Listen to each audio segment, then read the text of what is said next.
El capítulo 7 de Romanos es uno de los capítulos más famosos de la Biblia.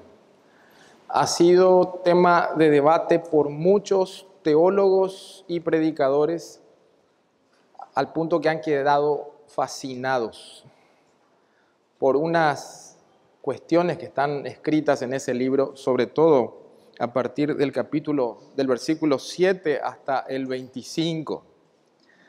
La pregunta en discordia es si estos versículos están tratando acerca de las frustraciones de Pablo y las luchas humanas que tenía él antes de su conversión o después de su conversión.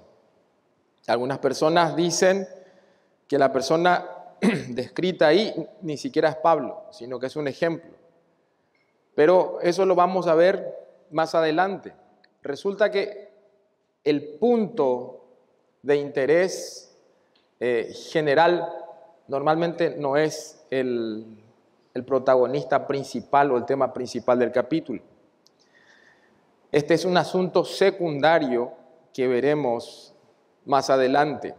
Y este asunto secundario está subordinado al tema principal del capítulo 7 que empezaremos a estudiar esta mañana, y ese tema principal es la ley mosaica.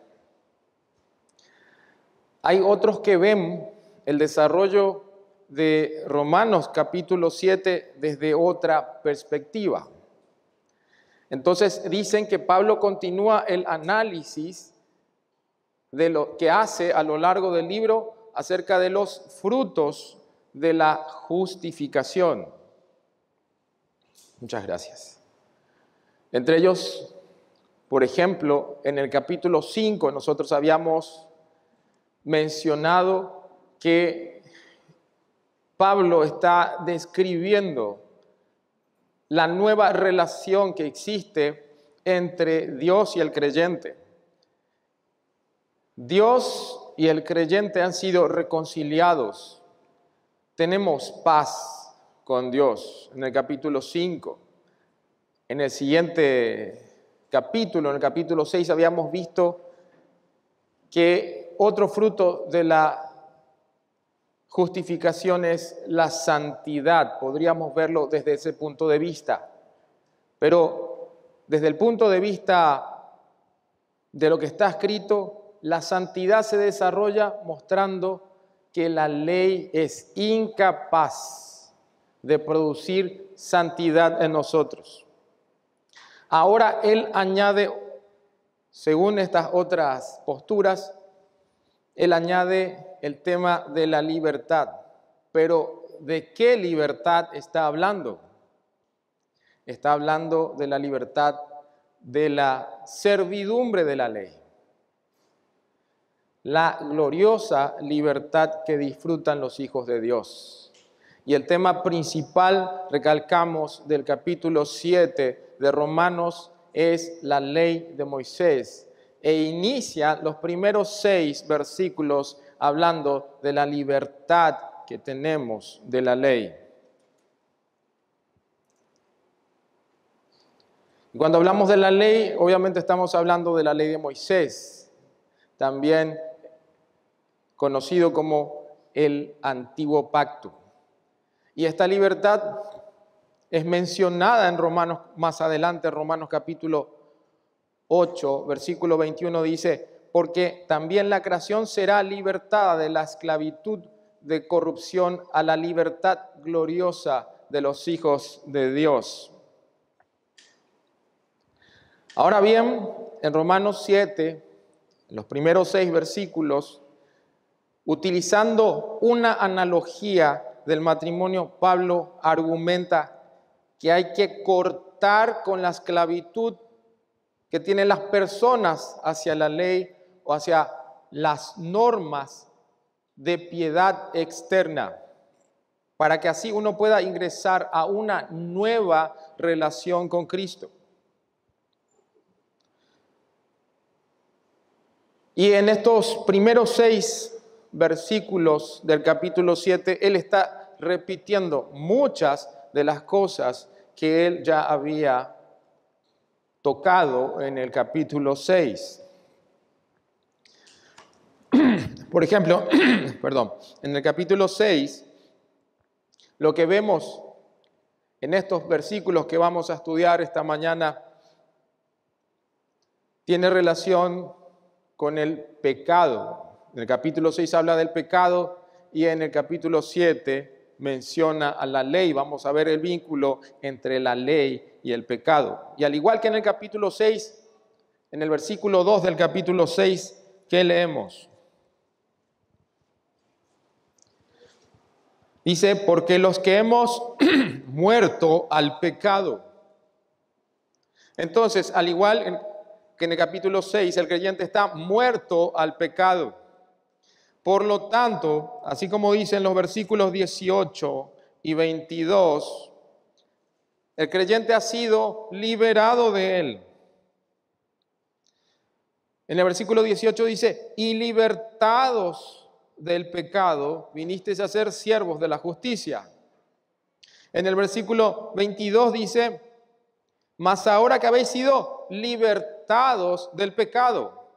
Así que en el capítulo 7 estamos tratando desde el punto de vista de la ley y más adelante en Romanos veremos la relación entre el pecado y la ley de una forma diferente a la que se venía tratando.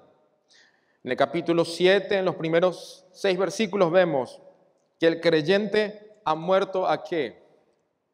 A la ley. En el capítulo 6 el creyente ha muerto al pecado. En el capítulo 7, en el versículo 4, dice, así también vosotros, hermanos míos, habéis muerto, ¿a qué? A la ley mediante el cuerpo de Cristo. Por lo tanto, has sido librado de ella. En el versículo 6 leemos, pero ahora estamos libres de la ley, de forma que ya no nos gobierna, como dice en el versículo 1 del capítulo 7. Repitiendo, en el capítulo 6 vemos que el creyente ha sido muerto al pecado. En el capítulo 7, el creyente ha sido muerto a la ley.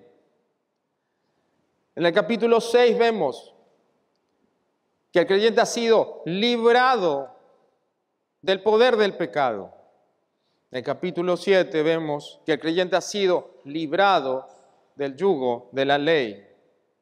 Y en ambos capítulos vemos que ni el pecado ni la ley ya gobiernan sobre él. También, al igual que en el capítulo 6, esta libertad del pecado también significa servir a la justicia. Cuando dice que nosotros fuimos librados de la ley para producir fruto agradable a Dios. Así que en esta mañana vamos a ver en los primeros versículos, quizá no perfectamente como podríamos hacerlo, pero en nuestra capacidad vamos a tratar de desarrollar lo siguiente. Para todo creyente, la libertad con respecto a la ley significa estar unido a Cristo en un nuevo servicio de forma que podamos llevar fruto agradable a Dios. Esta proposición la resumimos en el título de este sermón, que se llama Libertados de la ley y unidos a Cristo. Y vamos a desarrollar la cuestión principal que Pablo quiere tratar en este capítulo en 4 partes. En primer lugar, Pablo introduce el capítulo 7 con un principio general.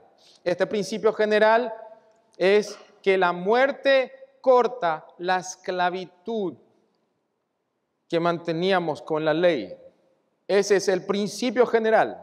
El segundo punto es una ilustración del matrimonio. Él no va a hablar del divorcio. Él no va a hablar, el tema principal no se trata el matrimonio. Esto es una ilustración de cómo el creyente ya no está sujeto bajo el yugo de la ley, sino que ahora está libre para pertenecer a otro. En la ilustración del matrimonio, Pablo muestra que la muerte de uno de los esposos deja libre al otro para unirse a otro.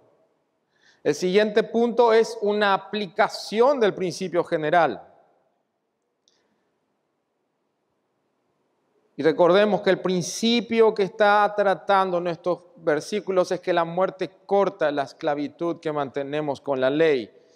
Y la aplicación de este versículo, de este principio lo vemos en el versículo 4, que es el versículo clave de estos primeros 6 versículos del capítulo 7. El capítulo 4 es el versículo clave. Y nos enseña el siguiente principio, que los cristianos al morir con Cristo han experimentado una muerte que corta su vínculo con la ley y hace posible su nueva relación con Jesucristo. Y el último punto que vamos a ver hoy es el resultado de la unión con Cristo. Entonces, este pasaje que vamos a ver esta mañana nos invita a reflexionar sobre nuestra condición. Todavía somos esclavos del pecado, esclavos de la ley, de normas externas de piedad que no se reflejan en nuestra vida, en lo íntimo. Nuestra condición es de llevar fruto para muerte. ¿O nos estamos gozando al saber que hemos cambiado de amo? No para servir a reglas rígidas, imposibles de cumplir para el hombre natural. Hemos cambiado de amo a fin de que llevemos fruto para Dios. Y vamos a leer el texto. Dice: ¿acaso ignoráis, hermanos, pues hablo con los que conocen la ley, que la ley se enseñorea del hombre entre tanto que éste vive? Porque la mujer casada está sujeta por la ley al marido mientras éste vive. Pero si el marido muere, ella queda libre de la ley del marido. Así que si en vida del marido se uniere a otro varón, será llamada adúltera. Pero si su marido muriere, es libre de esa ley, de tal manera que si se uniere a otro marido, no será adúltera. Así también vosotros, hermanos míos, habéis muerto a la ley mediante el cuerpo de Cristo para que seáis de otro, del que resucitó de los muertos, a fin de que llevemos fruto para Dios. Porque mientras estábamos en la carne, las pasiones pecaminosas que eran por la ley obraban en nuestros miembros, llevando fruto para muerte. Pero ahora estamos libres de la ley por haber muerto para aquella en que estábamos sujetos, de modo que sirvamos bajo el régimen nuevo del Espíritu y no bajo el régimen viejo de la letra. Y comenzamos con el primer punto, el principio general. La muerte corta la esclavitud que teníamos con la ley.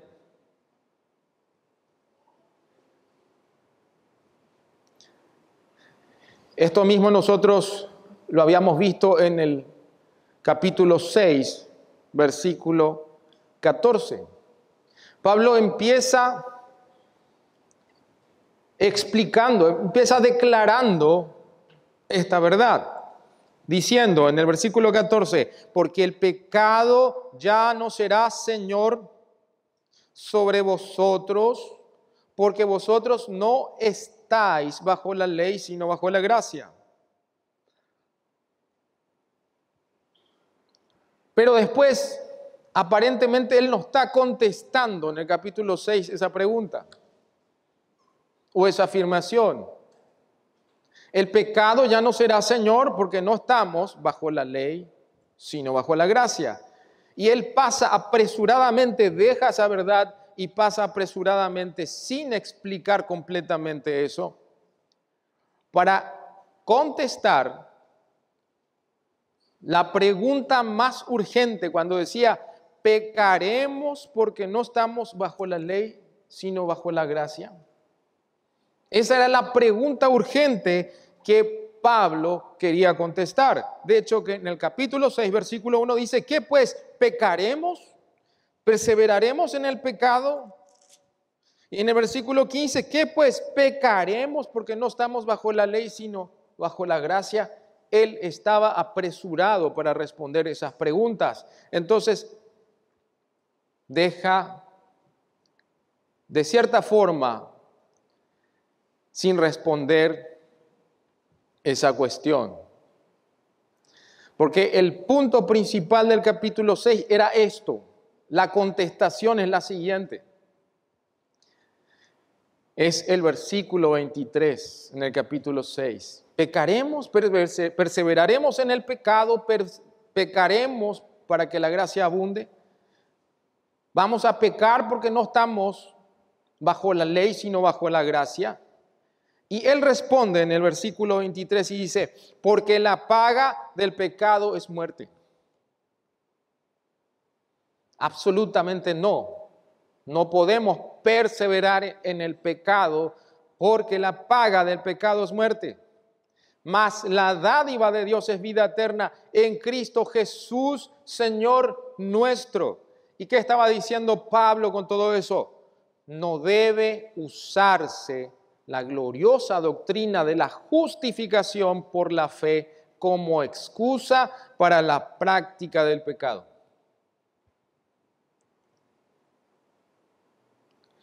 Pero surgen preguntas. ¿En qué sentido es cierto? ¿Cómo sucedió que nosotros ya no estamos bajo la ley, sino bajo la gracia? ¿Para qué propósito fuimos liberados de la servidumbre de la ley? Y entonces leemos, ¿acaso ignoráis, hermanos? Pues hablo con los que conocen la ley, que la ley se enseñorea del hombre entre tanto que éste vive. ¿Acaso ignoráis, hermanos? Y acá vuelve a mencionar, después de mucho en el libro, la palabra hermanos. Hasta parece que tiene una carga emocional. Tal vez Pablo estaba anticipando que algunas personas podrían dudar de la gracia. Podían tener alguna confusión respecto a este asunto y pensar que todavía tenían que guardar las normas de la ley. ¿Acaso ignoráis, hermanos? Le da un sentido de intimidad a lo que quiere decir. Y desata la verdad cuando dice que la ley se enseñorea del hombre entre tanto que éste vive. Ciertamente el creyente no es libre de la ley en todo sentido. Ahí está la gran paradoja. ¿Por qué? Porque el creyente ama la ley de Dios. El creyente ama la ley de Dios. La Biblia dice, abre mis ojos para que pueda contemplar las maravillas de tu ley.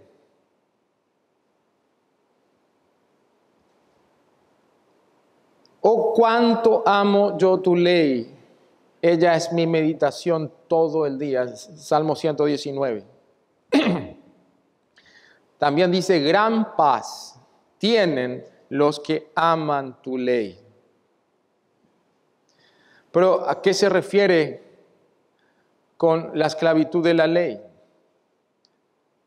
Ciertamente estamos hablando de la ley de Moisés. Estamos hablando, y acá dice, a gente que conoce la ley. ¿Quién es la audiencia de Pablo? La audiencia de Pablo no son solamente judíos. Hay algunos que dicen, ahora está cambiando de audiencia, ahora le está hablando a los judíos que conocían la ley.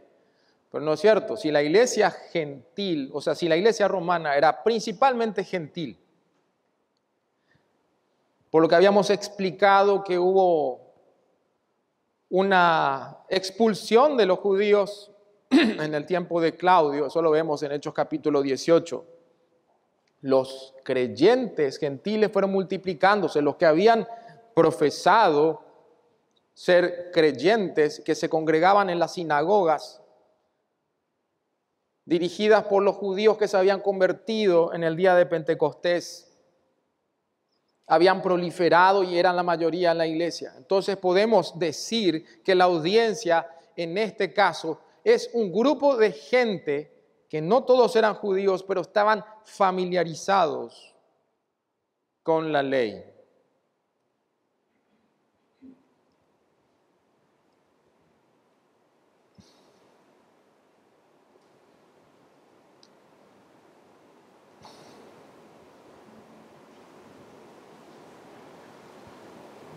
Y Pablo, entonces, se está refiriendo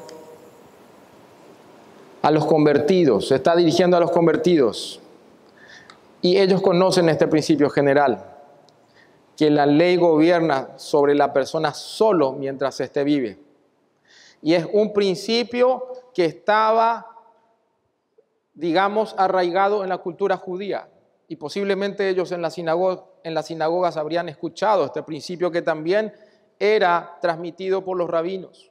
Los rabinos decían, si una persona está muerta, es libre de la Torá y de cumplir los mandamientos. La muerte, entonces, libra a la persona del yugo de la ley. Es lo que sucede, por ejemplo, cuando la persona tiene un montón de deudas. Se judicializa la deuda cuando éste muere, es incobrable. Queda libre de sus deudas. Entendían perfectamente este principio. Pero para explicar en qué consistía esto, él ilustra. Él hace una ilustración acerca del matrimonio, que era una ley que ellos conocían, no solamente en el judaísmo, sino en la ley romana. Eso también era algo que existía en la ley romana, porque la mujer casada está sujeta por la ley al marido, mientras éste vive. Pero si el marido muere, entonces en el versículo 2, ella queda libre de la ley del marido. Así que, si en vida del marido se uniera a otro varón, será llamada adúltera. Será culpable. Culpable. Pero si su marido muriere, es libre de esa ley, de tal manera que si se uniere a otro marido, no será adúltera.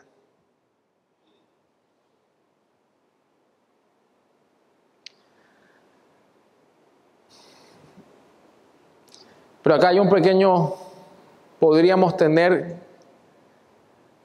un pequeño problema. Si esa es la ilustración, ¿cómo se aplica al principio que queremos nosotros destacar? Que el creyente murió a la ley, por tanto es libre del yugo de la ley. Por acá hay un problema. Si partimos de los detalles de la ilustración en los dos versículos, los versículos 2 y 3, y hacemos un paralelo. El primer marido representa la ley. El segundo marido, ¿a quién representa? A Cristo. Si hacemos un paralelo con el versículo 4, vamos a leer el versículo 4, nos vamos a adelantar. Dice, así también vosotros, hermanos míos, habéis muerto a la ley mediante el cuerpo de Cristo para que seáis de otro. ¿De quién? Del que resucitó de los muertos a fin de que llevemos fruto para Dios. Entonces, el primer marido representa la ley, ¿sí? El siguiente marido representa a Cristo y la mujer al cristiano. Pero el que muere, ¿quién es? Muere el marido, ¿sí? Y en el versículo 1 al principio general, ¿qué dice? Que la ley se señorea en tanto en que éste vive. La ley no muere, ¿sí? La ley no muere. Si la mujer representa al cristiano,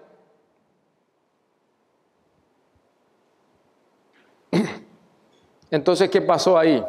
¿Sí? ¿Qué pasó ahí? Si la mujer representa al cristiano, que pasa del yugo del matrimonio de un marido al yugo del otro, ¿verdad? Pero el principio nos dice que el que muere es el creyente, ¿verdad? Pero en la ilustración, la mujer representa al creyente, pero esta no muere, muere el marido, ¿sí? Hay un problema ahí. ¿Por qué entonces en la ilustración el que muere es el primer marido, mientras quien muere en la aplicación es el cristiano? Esa es una gran pregunta. Lo que tenemos que entender aquí es lo que quiere ilustrar Pablo. Lo que quiere ilustrar Pablo, algunos dicen que es un único argumento, que la muerte interrumpe la relación con la ley.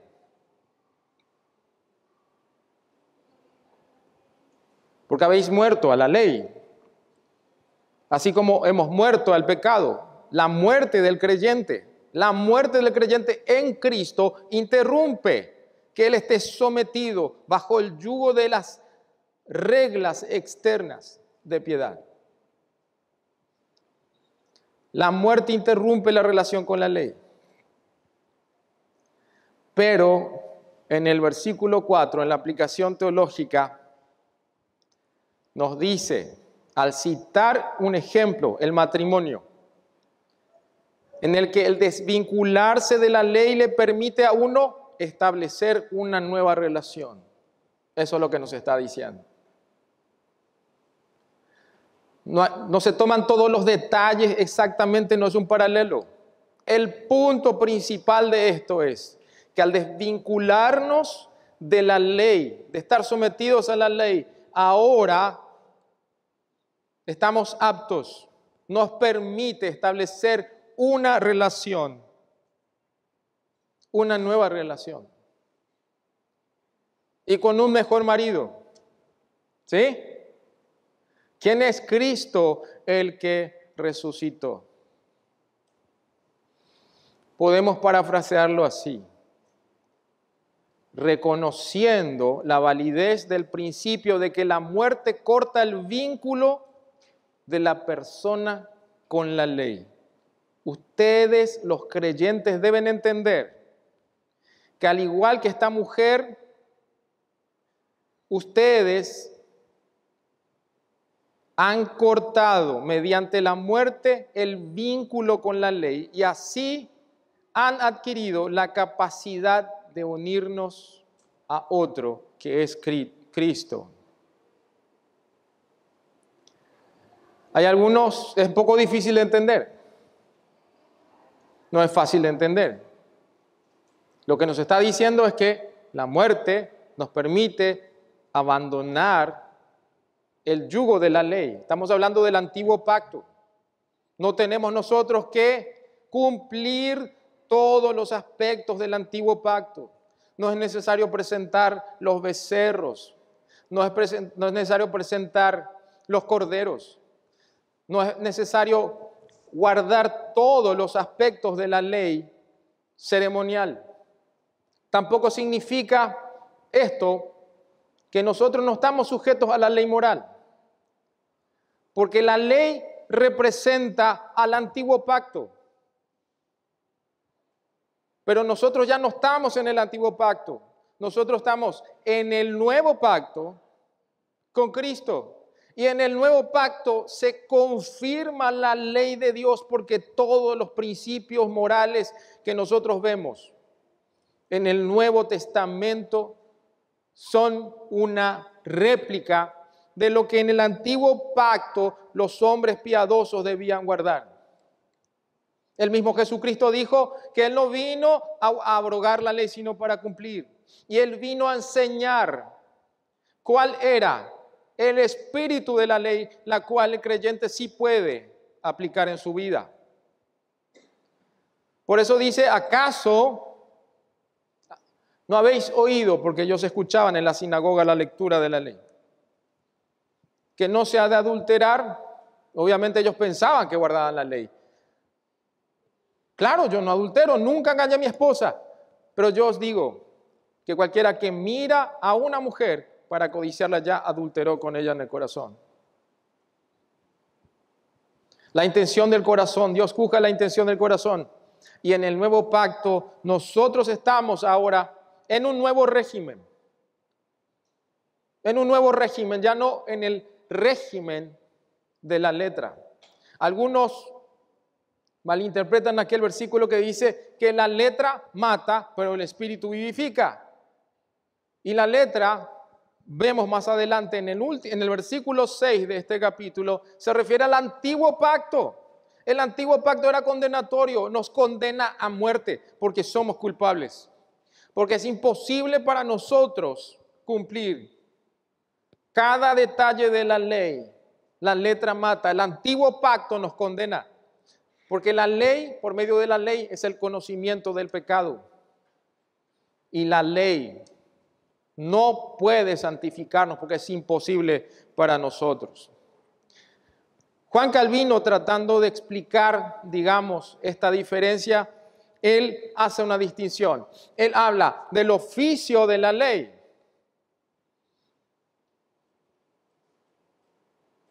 El oficio de la ley que corresponde a la dispensación de Moisés. Y la ley como una regla de vida.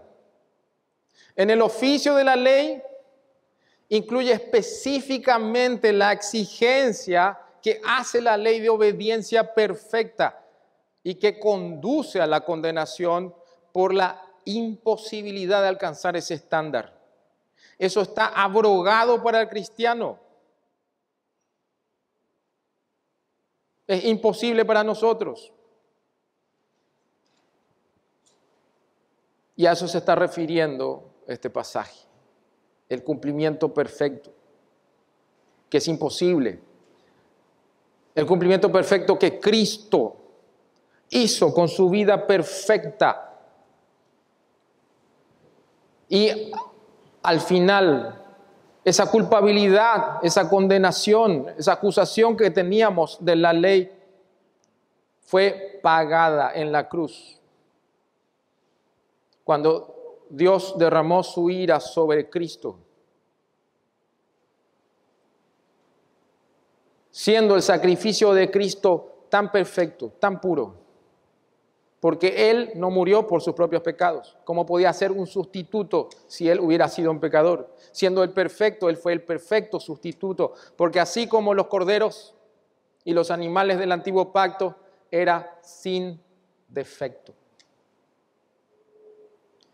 Y Él sustituye a todo aquel que cree, porque el Evangelio es poder de Dios a todo aquel que cree.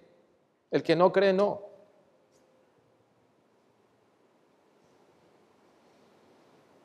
Y en el segundo sentido, la ley como una regla de vida.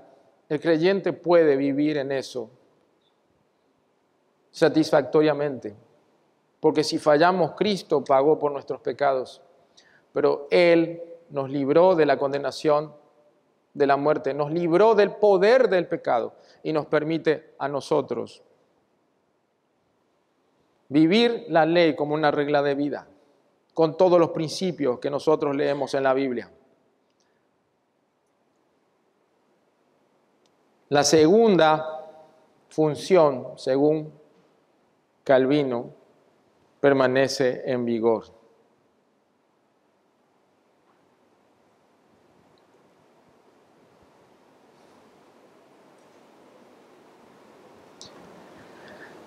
El pasaje clave es el versículo 4. Y en el versículo 4 nos dice que los cristianos, al morir con Cristo, han experimentado una muerte que corta su vínculo con la ley y hace posible su nueva relación con Jesucristo. Y leemos: así también vosotros, hermanos míos, habéis muerto a la ley mediante el cuerpo de Cristo, para que seáis de otro, del que resucitó de los muertos, a fin de que llevemos fruto para Dios.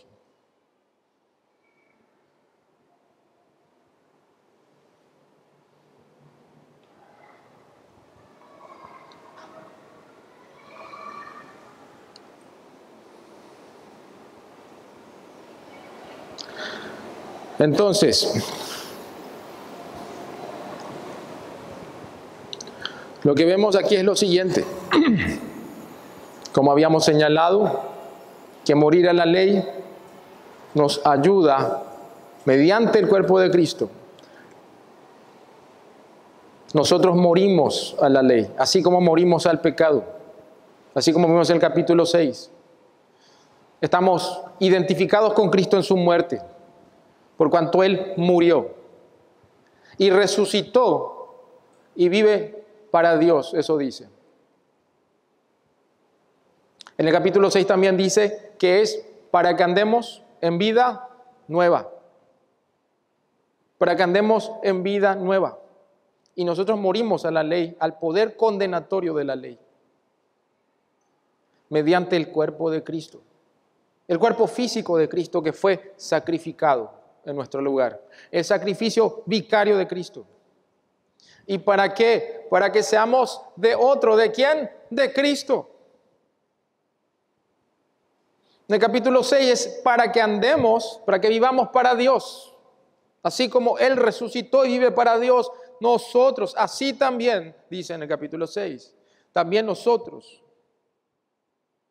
debemos vivir para Dios.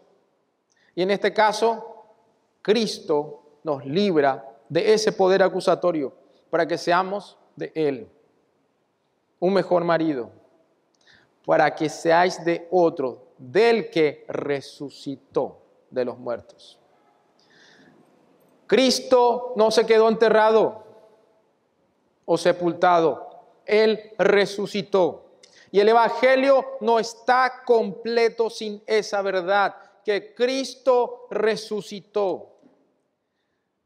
Hay muchas personas que dicen, yo creo en Cristo, pero creen en Cristo crucificado, muerto, como un humano ejemplar, un hombre iluminado.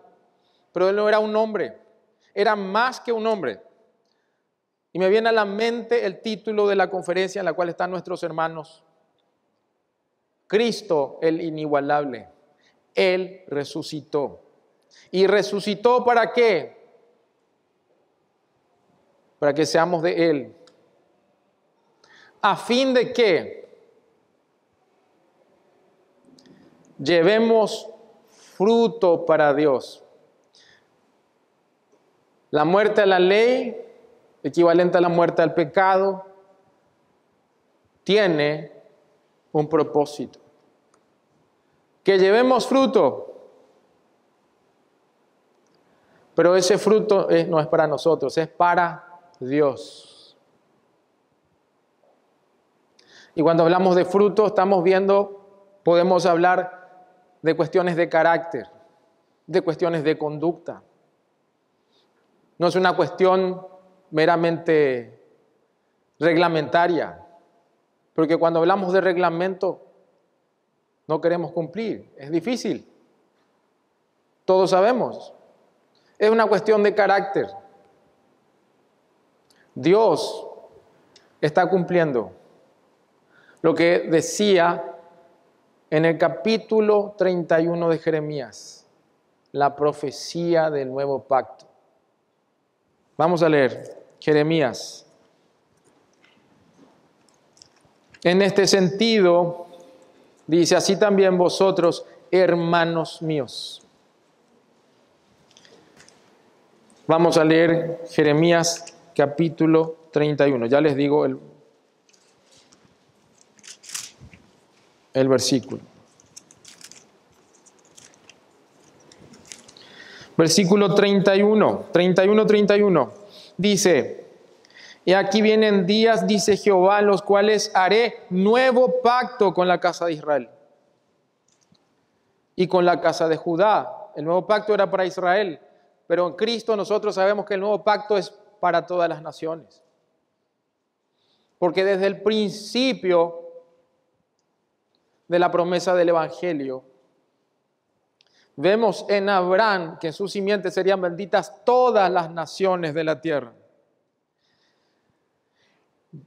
Versículo 32, no como el pacto que hice con sus padres el día que tomé su mano para sacarlos de la tierra de Egipto, porque ellos invalidaron mi pacto, aunque yo fui un marido para ellos, dice Jehová. Pero este es el pacto que haré con la casa de Israel después de aquellos días, dice Jehová. Daré mi ley en su mente y la escribiré en su corazón, y yo seré a ellos por Dios, y ellos me serán por pueblo. Y cuando hablamos de fruto, nos acordamos de Gálatas. Mas el fruto del Espíritu es amor, gozo, paz, paciencia, benignidad, bondad, fe, mansedumbre, templanza. Y contra tales cosas no hay ley. La ley no te acusa. No tiene ningún poder condenatorio sobre eso. Pero lo otro vamos a ver más adelante. El otro fruto.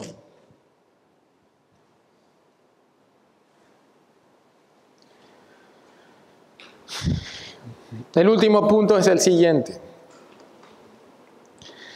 El resultado de la unión con Cristo, como habíamos visto. Los cristianos muestran un contraste en su vida actual con la vida pasada que se manifiesta en los frutos bajo el régimen del Espíritu.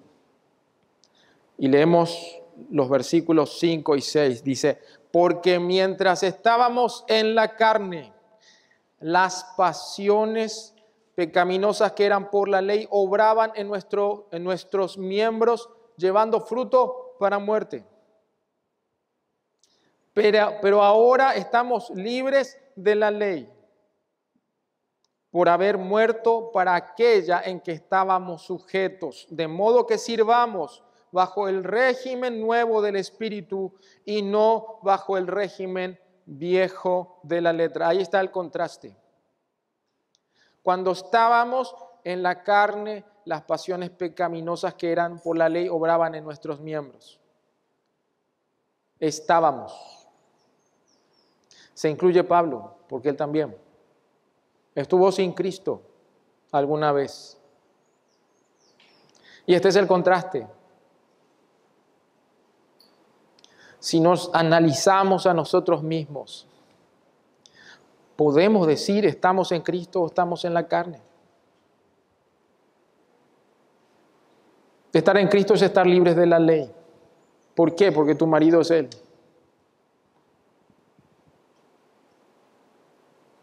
Porque fuimos muertos a la ley, al poder del pecado, al poder condenatorio de la ley, para que seamos de otro. Estamos libres de la ley que nos acusa. O estamos en la carne, sin Cristo. Cuando decimos en la carne,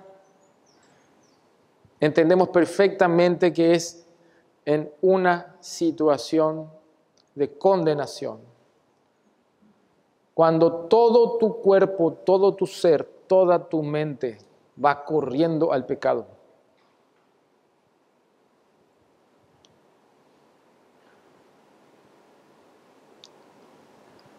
La carne, que es la naturaleza humana,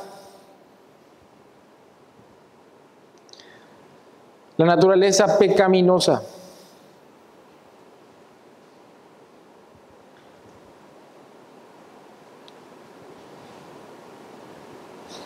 ¿En qué régimen estamos? ¿Cuál es el contraste? Dice, las pasiones pecaminosas que eran por la ley obraban en nuestros miembros. ¿Por qué dice las pasiones pecaminosas que eran por la ley? Los versículos 7 al 25 desarrollan todo eso. ¿Qué es lo que hace la ley? No solamente nos condena, no solamente nos acusa, no solamente nos muestra qué es pecado. Pero podemos adelantar lo siguiente. Es que en la carne, sin Cristo,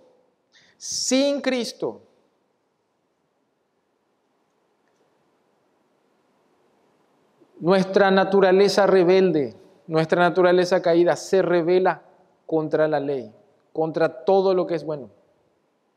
De tal forma que si la ley dice una cosa, todo nuestro ser trata de hacer todo lo contrario. Eso yo lo veo en mi hijo. Mi hijo acaba de cumplir 1 año. Esta es su naturaleza. Fue transmitida por mí a él. Fue transmitida por mi esposa a él. Así que no tiene escapatoria. Cuando yo le digo no, con más ansias, con más placer, decide hacer lo que yo le prohíbo. Somos exactamente iguales en nuestra carne, en nuestro cuerpo, que se revela, como vamos a ver más adelante, ante la ley de nuestra mente que busca a Dios. Por eso dice, cuando estábamos en la carne, no teníamos escapatoria, no había escapatoria. Hasta en las relaciones personales ocurre eso. Ustedes hablan en el mundo, hablan de relaciones tóxicas. La Biblia habla de malas compañías. Las malas compañías corrompen las buenas costumbres. Y nos queremos ir hacia el mal siempre, ¿sí? Las pasiones pecaminosas que eran por la ley, cuando está prohibido, eso queremos. El mundo entero está en este momento rechazando a Dios. Por eso el orden original que existe en la Biblia hoy en día es no solamente alterado, sino desafiado.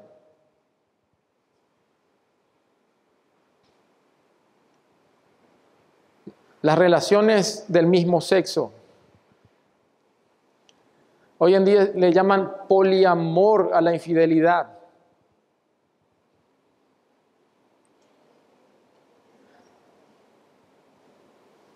Algo que trae desorden, algo que no trae estabilidad ni a las personas que practican eso, ni a los hijos. Hoy en día, corregir a un niño para bien es reprendido por la ley. Y estamos hablando de corregir con amor, no para destruirlo. La Biblia dice que no es para destruir el castigo, no es para matar al niño, al hijo. Es para corregir, porque Dios puso a los padres para reprimir el mal natural que existe en nosotros. Ese es el primer filtro. Luego en las autoridades civiles, para reprimir el mal de la sociedad. Pero el mal del individuo es reprimido por padres que obedecen a la palabra de Dios, por padres creyentes. Y eso es lo que no abunda hoy en día. Y la gente se pregunta, hay gente que se pregunta, ¿por qué tantas iglesias evangélicas hoy en día? Y no existe ningún impacto del mundo evangélico en la sociedad hoy en día. Porque no hay padres que obedecen a la palabra de Dios, que enseñan a sus hijos a ser obedientes, a reprimir el mal natural, bajo la tutela de Dios en la dirección de su palabra.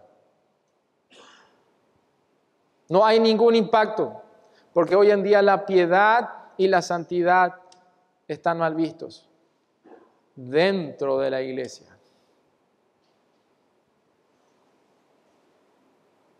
Y sabemos que la apostasía ha llegado y se va a multiplicar a medida que avanzan los días hasta que venga Jesucristo. El asunto es mirarnos a nosotros mismos, yo mismo estando parado acá. ¿Bajo qué régimen estoy? ¿Estamos llevando fruto para muerte? En el versículo 23 del capítulo 6 dice, porque la paga del pecado es muerte, bajo condenación. Y hoy en día con tantas muertes que han ocurrido, yo mismo he perdido un ser querido, muy apreciado, mi hermano. Qué tremendo no saber con certeza bajo qué régimen estaba mi hermano. ¿El de la carne o del espíritu? ¿Por qué? Porque en la carne, sin Cristo, llevamos fruto para muerte. Pero ahora estamos libres de la ley, dice, a los creyentes, por haber muerto para aquella en que estábamos sujetos, de modo que sirvamos bajo el régimen nuevo del Espíritu. Y no bajo el régimen viejo de la letra. Y cuando hablamos de letra estamos hablando del antiguo pacto. La ley que nos acusa. La ley que nos condena. La ley que inclusive por nuestro corazón rebelde, la ley nos produce el deseo de transigirla. Produce en nosotros el deseo de pecar. Y eso es lo que va a desarrollar Pablo en el resto del capítulo 7. Cómo la ley que es buena produce el deseo de pecar. Y nos acusa, la ley no puede santificarnos. Ese conjunto de reglamentos es imposible de cumplir para nosotros, a no ser que estemos bajo el régimen del Espíritu. Y el régimen del Espíritu es desarrollado en el capítulo 8. Y de una manera magistral Pablo acá presenta los dos aspectos. El régimen de la letra, las frustraciones que tenía Pablo combatiendo contra el último reducto de pecado que le queda al creyente, que es su cuerpo. Pero el régimen del Espíritu, bajo el cual, como dice en Romanos 8:1, ahora pues ninguna condenación hay para los que están en Cristo Jesús. Qué hermoso, hermanos. El resultado de la unión con Cristo es para que sirvamos a Dios, para glorificar a Dios. No queda sin fruto. Es imposible que digamos nosotros que estamos en Cristo y no llevemos fruto. Es imposible que digamos que estamos en Cristo y andemos en lo mismo de siempre. Que ni siquiera nos produzca tristeza. Cuando eso pasa, tu corazón es rebelde, estás llevando fruto para muerte. El mensaje de la palabra de Dios desde el Antiguo Testamento, pero empezando desde el primer evangelio, Mateo, es el siguiente: el precursor de Cristo, el heraldo del rey, que era Juan. El mensaje del evangelio es este: arrepentíos, porque el reino de los cielos se ha acercado. Jesucristo, después de que Juan, empezó a mermar en su ministerio, empezó él después de su bautismo a decir, ¿qué cosa? Arrepentíos, porque el reino de los cielos se ha acercado. Cuando se fue Cristo, vino el Espíritu de santidad que guió a los apóstoles, y Pedro en su primer mensaje evangelístico en Hechos capítulo 2 y capítulo 3, ¿qué es lo que dijo? Arrepentíos para que vengan de parte del Señor tiempos de refrigerio. Pablo, defendiendo el Evangelio, estaba diciendo, Dios manda a todo hombre en todo lugar que se arrepienta, porque va a juzgar a través de Jesucristo a todos. ¿Bajo qué régimen estamos? ¿Estamos llevando fruto para muerte o estamos bajo el régimen nuevo del Espíritu? Ya está todo hecho. Cristo es el que murió, Él es el que resucitó. Con Él morimos, con Él resucitamos. Con Él morimos al pecado, morimos a la condenación de la ley, con Él vivimos para Dios. Con Él tenemos la capacidad de vivir una vida nueva, bajo el régimen del Espíritu. Él es el que hace todo. Nadie más. Nosotros solamente tenemos la responsabilidad de arrepentirnos y creer.